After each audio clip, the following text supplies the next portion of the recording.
É que eu queria muito ela não me dava atenção. Fiz de tudo por ela pra manter uma relação. E hoje nós nem conversa. Tô decidido e não é à toa que eu me joguei no Mandela. Porque eu me joguei no Mandela.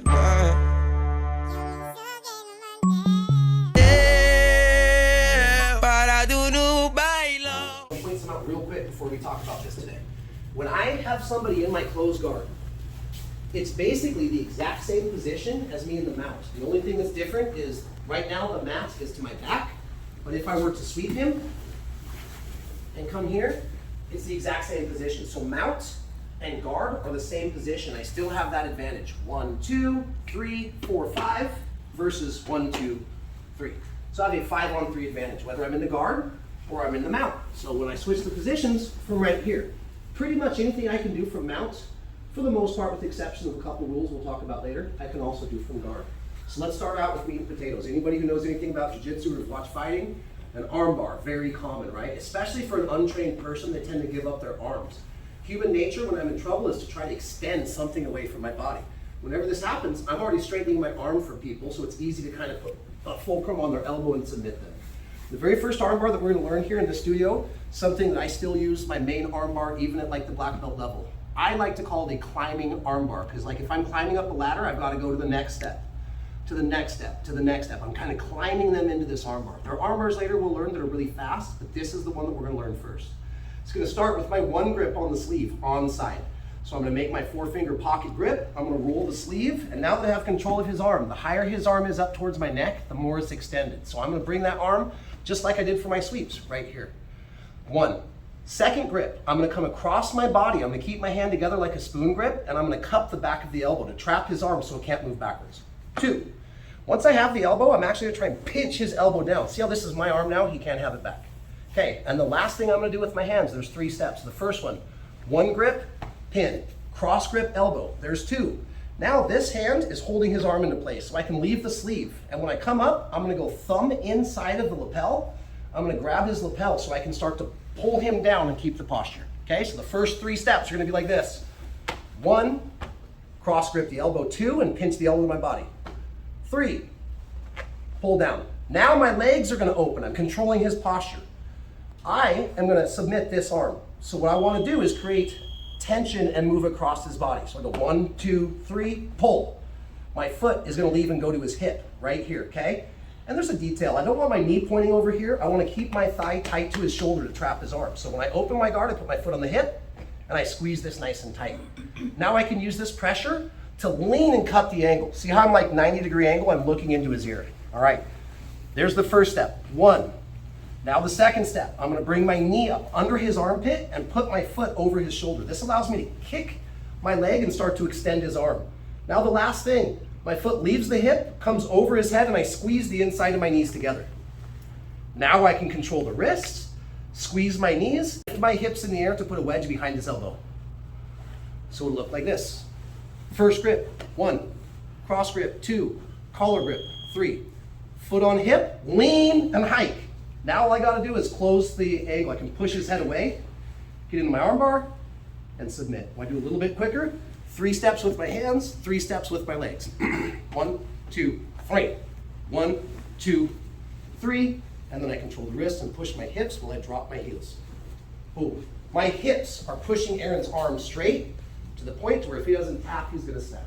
Right? Last time. 3 steps with my hands, 3 steps with my legs. I'm climbing the ladder, so we call it the climbing armbar. 1, 2, 3. 1, 2, 3. Finish. Sounds easy enough? All right. We're going to run this for like 6 or 7 minutes. If you need help, call my name. Sound good? Show me your hands. 1, 2, 3. All right. You're good. All right. So now we're going to go into the triangle choke from closed guard. There's a couple different ways to approach this, but we're going to do this kind of a really fundamental way to begin with. You know how in warm-ups just a little bit ago, there's one of the warm-ups where you go one arm up, one arm down? Boom. That's what we're going to do with their arms. I want one arm up because for it to be a triangle choke, I have to have one arm up, the other arm has to be out of the equation. I'm going to swing my legs around. The idea of a triangle choke is with my legs, and I'll show this in a minute, is to be able to create enough pressure from his neck to his armpit where I'm smashing all of this down here. We're gonna close that little artery that carries blood into his brain. We're gonna make it tight. They're gonna have to tap if we do this correctly. So, we're gonna start off in the closed guard. This time, instead of sleeve and collar grip, like where we set up a bunch of our other sweeps from, okay? I'm gonna get 2 sleeve grips. Why? Because I want Aaron to go 1 arm up and 1 arm down.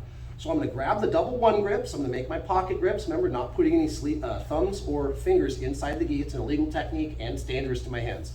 So I'm gonna grab it, roll it. I got 4 fingers in. I'm gonna close my thumb like I'm making a fist to punch somebody. My thumb is not in the gi, really important, okay? I'm gonna do that on both. Now, I'm gonna basically shove the inside of his wrist right to his belly button, and the other hand is gonna come up in the air. So as I do this, see how he's 1 arm up, 1 arm down. Okay, so the arm that's up, my foot is gonna go onto his hip. And the reason I'm doing that is so I can push my hips in the air and get his hand to disappear behind my hips. My other foot, the back of my knee, I think about this like a shark or a gator's mouth. I don't want a pocket of space between here. Why? Because I'm trying to smash him from here down to here. So 2-1 grips. I'm gonna make him lift 1 hand in the air, and I'm gonna make him cover his belly button. So I almost punch this hand in, lift this hand up. Now I'm gonna put my foot on the hip of the arm that's raised. I'm gonna lift my hips in the air. Now, I've beaten this hand. I can let go of it. Sometimes I'll still have a hold of it. My heel, this is the most important thing I see, and I see a lot of coaches, sometimes even black belts, not explain this very well. My heel needs to drop sideways. So I want the back of my heel, right where my little tattoo is, I want him to drop right on top of his shoulder, okay? So double 1 grips. I'm gonna make him do 1 arm up, 1 arm down. Foot on hip. I'm gonna raise my hips up. Now I beat that hand. My heel is gonna come here. See how it's almost touching my knee?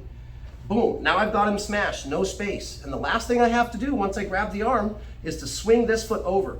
Now I want the bottom of my shin. I guarantee I'm gonna see people putting the back of their foot behind their knee. That's acceptable, but it's not very tight. So I want the bottom of my shin bone to go right behind my knee. I'm gonna come up, see how my shin is behind my knee? Not here, this puts a lot of stress on my ankle ligaments. So I wanna have my shin here. My leg is making a triangle. Any farther down here, this isn't a triangle, this is a diamond. Okay, so what I wanna do is put my foot here. And guess what, there's a trick. If I'm not deep enough, I reach up with my free hand, I grab my shin, I'm gonna pull it into position. Now I'm gonna drop. You can already start to see how it's squeezing Aaron, okay?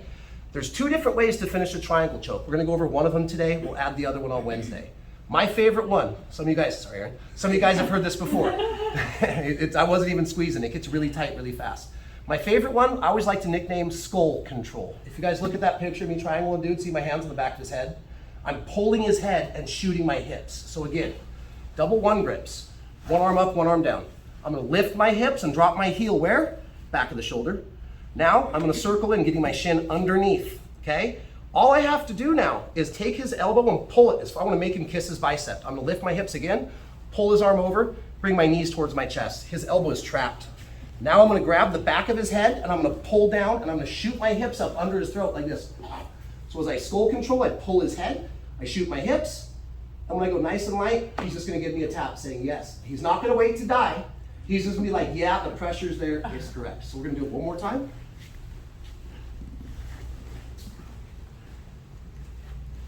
Hold the head, shoot my hips towards the ceiling. And that's my triangle choke. Okay, you guys need to see it one more time, or you good? One more time? Yeah. All right. 1 arm up, 1 arm down. Foot on hip. Lift my hips, drop my heels right by my knee. Transfer the elbow, I can even grab my shin if I need to. Bottom of my shin here, skull control. I'm pulling the skull and shooting my hips at the same time. Okay, don't wait to die. Partner on top, when it's your turn, once you start to feel this a little bit, like, just tap, reset. Sound good? We're gonna spend 6 minutes on this. If you need help, I'll be around. Show me your hands. 1, 2, 3. You gotta practice them over and over again. Oh, I missed those letters. Now I come back and do these letters. So, kind of the same thing in jiu-jitsu, a little bit of theme and variation. Same thing on Wednesday, maybe we add something else in. There are many submissions we can do from closed guard jiu-jitsu.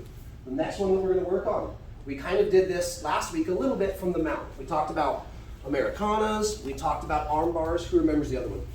X-choke. X-choke. Guess what we're gonna do from guard? I'm remembering the very first thing I showed us today.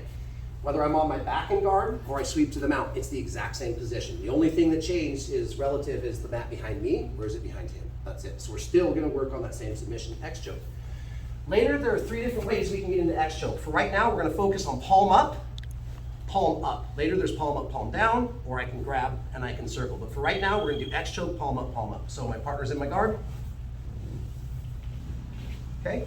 I'm going to grab onside grip and I'm gonna open his lapel. The reason I do this is so I can set my first hand nice and deep. If my hand is not deep, see how my knuckles aren't even touching his neck? I can have palm up, and I can do everything from here, and there's just too much slack in the jacket to close down the arteries on his neck. So the first thing you gotta do is open the jacket, and I wanna feed my hand so deep that my thumbnail is touching the back of his C-spine. Here, all right, palm up towards the ceiling. Once I make my grip, guys, I'm gonna start to flex my wrists, okay? If you guys can't see over here, I'll do it on the other side. This is what I call a weak or limp wrist. I need to flex my wrist, kind of like I'm flexing my knuckles towards my shoulder. So I'm gonna open, get my hand deep, and I'm already gonna start to flex. My other hand, when it leaves the collar that I just opened, is gonna come underneath. And at first, I'm gonna stick 4 fingers in, kind of by his pec muscles. And now, I'm gonna kind of walk it up. Here's the important part. If I leave my wrists limp and I pull, he might survive the choke. But if I flex, can you guys see it taking the slack out of the jacket? It's pushing my wrists into Aaron's neck and starting to close down the arteries. So, open, feed deep, palm up, as deep as I can, get a good grip. I leave, I come underneath, and if I have to, I'm gonna kind of walk my hands up. Now I'm gonna flex my wrists and watch my elbows. It's not just about my wrists. This makes it tight, my elbows finish. My elbows are gonna go apart from each other and down to the mat. So, first hand, deep. Second hand, finger walk it, get it deep. I'm gonna flex my wrists. Now I'm gonna pull my elbows apart and down towards the mat and bring his head to my chest. So here we are again. My triangle choke's not working. I can't get my arm bar. I tried to sweep. Well, I better submit. 1, 2, flex, drop my elbows apart and to the mat. And last thing I will say, this is a blood choke. Even though I might have Aaron dead to rights, sometimes they're stubborn. I've got to hold the choke, like I always tell people. If I get a submission and I do everything I think is right and I'm holding, I start counting in my head, 1, 2, 3. If I get to 7 and he hasn't tapped out, my choke isn't working. I need to go to something else or I need to readjust. Flex the wrist, drop, start to squeeze, okay? Partners on top, let's keep our necks healthy. Once my neck is hurt, I'm out of jiu-jitsu for a week or a month or whatever. So when it starts getting a little bit tight and I feel that kind of lightheaded, tap and reset. Last thing, instead of switching positions every single time, I want the bottom partner to literally do 8. Get a tap. 1, reset. 2, you're gonna do it 8 times, switch once, your partner does it 8 times. Everybody savvy? Show me your hands. 1, 2, 3.